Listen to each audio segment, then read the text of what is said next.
Next example, we're given a sequence and they want you to find a sub 9. So again, if they don't say anything about it being geometric, first check, make sure it's not arithmetic. So adding a radical 2 and getting 2, I'd have to add negative radical 2 plus 2. And if I add negative radical 2 plus 2 to 2, I don't get 2 radical 2.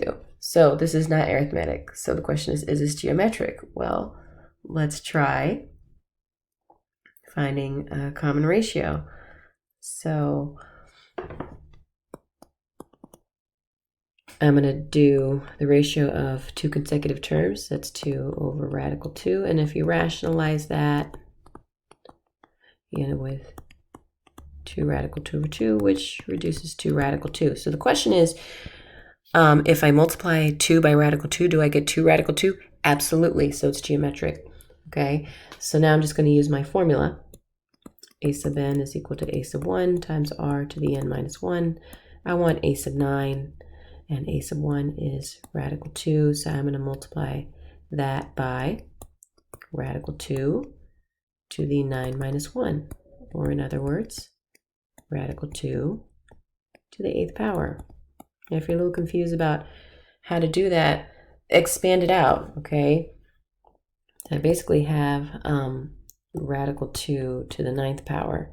But if you think about it in terms of radical 2's being paired up, okay, I'm just imagining I don't have a calculator to do this, and nor should you. You shouldn't necessarily need one. But I have 4 pairs here. Out of the 8, when I do this 8th power, I have 4 pairs. And you know that radical 2 times radical 2 is 2. So for each one of these, I get basically 2 to the 4th, and I have an extra radical 2 sitting over. And 2 to the 4th, that I can do. That's 16 radical 2, and that's a sub 9. Okay, let's keep going. Suppose they give you the 5th term and the common ratio, and I want a sub 2. Okay, well, if I try this out, that's not what I wanted to do. If I try this out, if I try to write out my formula for a sub 2, then I would have this. And then I kind of hit a wall because I have 2 unknowns now. So, all right, let's work backwards. Let's try using a sub 5. There's got to be a reason they gave us that. So if I write my formula, a sub n is equal to a sub 1 times r to the n minus 1, then a sub 5 would be equal to a sub 1 times r to the 5th. I'm sorry, r to the 4th. So then if I plug and chug here, 3 radical 2 is equal to a sub 1 times negative radical 2 to the 4th. Score, I can find a sub 1, and maybe that'll help me find a sub 2.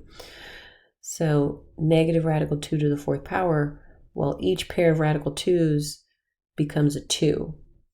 And then it's a negative 2 of an even power. So I basically have a positive 4. So now a sub 1 is equal to 31 radical 2. Let me write that a little better. Not 31, 32. 32 radical 2 divided by 4. So my first term is 8 radical 2. So now that I have my first term, now I can go over here and find my second term. So a sub 2 is equal to 8 radical 2 times my common ratio, negative radical 2. Positive times negative is negative. That ends up being negative 8 times 2, which is negative 16. And that's my second term.